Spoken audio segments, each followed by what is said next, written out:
ခမရစဉ်းစားကြည့်ဘူးလားကမ္ဘာဖလားဘူလူပွဲတစ်ခုမှာပွဲမစခင်ကတည်း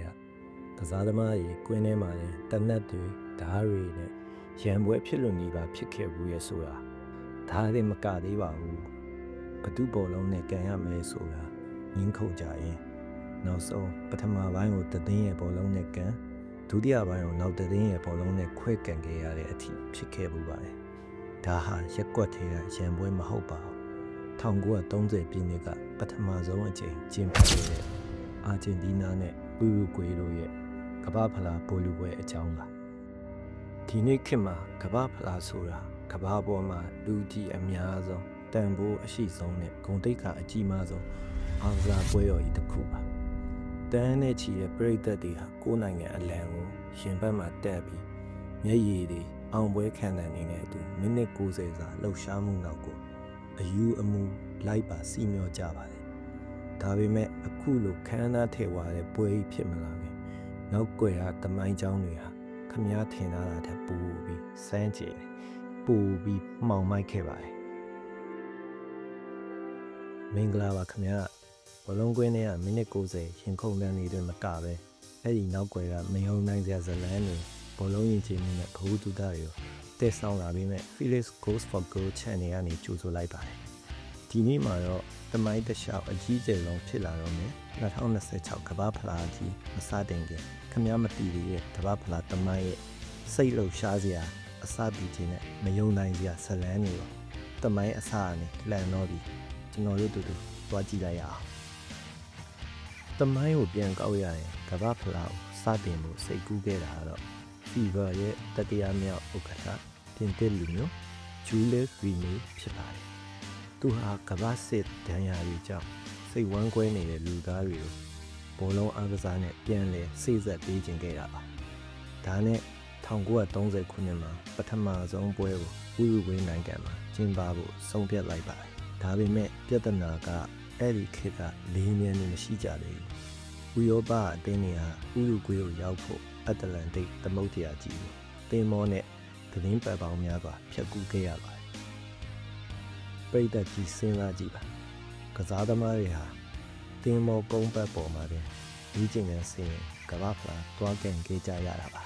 ။ဒါပေမဲ့ကမ္ဘာဖလားသမိုင်းမှာအကြီးမားဆုံးသောအလဲပြောင်းနဲ့နာကျင်မှုအဖြစ်အပျက်တစ်ခုကိုပြောပါဆိုရင်1950ပြည့်နှစ်ကဘရာဇီးနိုင်ငံမာယာကာနာကွင်းထဲကအဖြစ်အပျက်ကိုခြံထားလို့မရပါဘူး။မာယာကာနာကွင်းကြီးထဲမှာလူပေါင်း2သိန်းနီးပါးရှိမှဘရာဇီးအသင်းဟာတည်ရကြရုံနဲ့ချန်ပီယံဖြစ်မဲ့ပွဲမှာအိမ်နီးနားချင်းဥရုဂွေးကို2-9နဲ့မထင်မှန်ပဲရှုံးလိုက်သွားခဲ့ပါ။အဲဒီအချိန်မှာကွင်းကြီးတစ်ခုလုံးကလည်းတင်းချိုင်းကုန်းကိုတိတ်ဆိတ်သွားပြီးပရိသတ်အချို့ကွင်းထဲမှာလည်းနှလုံးရတီးဆုံးခဲ့ရတယ်လို့တချို့ဆိုကိုအဆုံးစီရင်တဲ့အထိဖြစ်ခဲ့ပါတယ်။ဒါကြောင့်ဘောလုံးဟာအားကစားပွဲတစ်ခုရမဟုတ်ပဲလူမျိုးတစ်ခုရဲ့အသက်ဝိညာဉ်ဖြစ်လာတယ်ဆိုတာဒီပွဲကတက်တည်ပြခဲ့တာပါ။အဲဒီနောက်ပိုင်းမှာတော့ကမ္ဘာဖလားဟာပုံမကြီးကျယ်လာပြီးပီလီရဲ့ဂျာဒင်အကတွေမာရာဒိုနာရဲ့ဖျားသခင်ရဲ့လက်ခွားကိုယ်ဇီဒန်ရဲ့ကောင်းတိုက်မှုတွေကနေ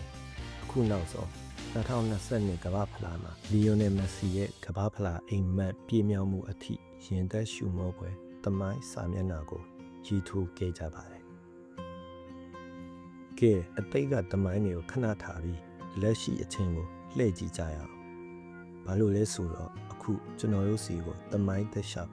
အကြီးမားဆုံးအစမ်းသစ်ဆုံးဖြစ်လာမဲ့2026ကမ္ဘာဖလားကြီးရောက်ရှိလို့လာပါပြီ။ဒီတစ်ချိန်ကမ္ဘာဖလားဘာလို့ထူးခြားတာလဲဆိုတော့ကမ္ဘာဖလားသမိုင်းမှာပထမဆုံးအကြိမ်အဖြစ်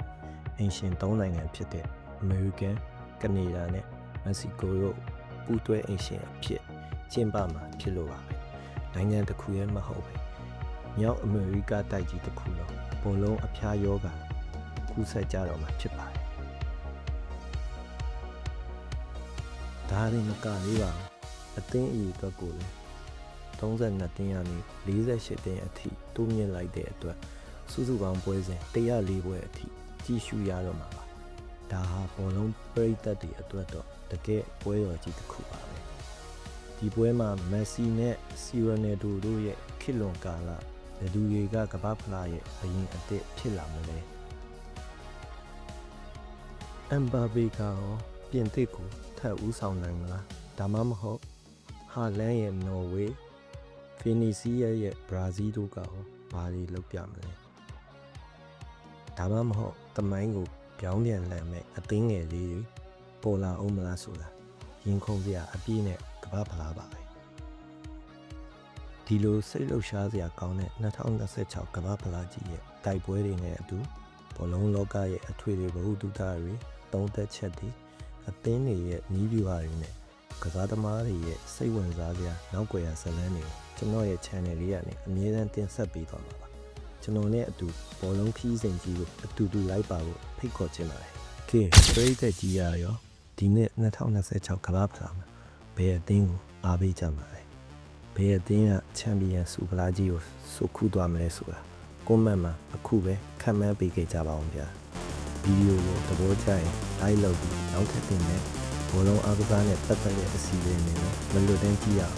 subscribe လုပ်ထားဖို့မမေ့နဲ့နော်နောက်ဗီဒီယိုအကောင်းဆုံးတင်ဆက်မှုတွေပြန်လာကြပါ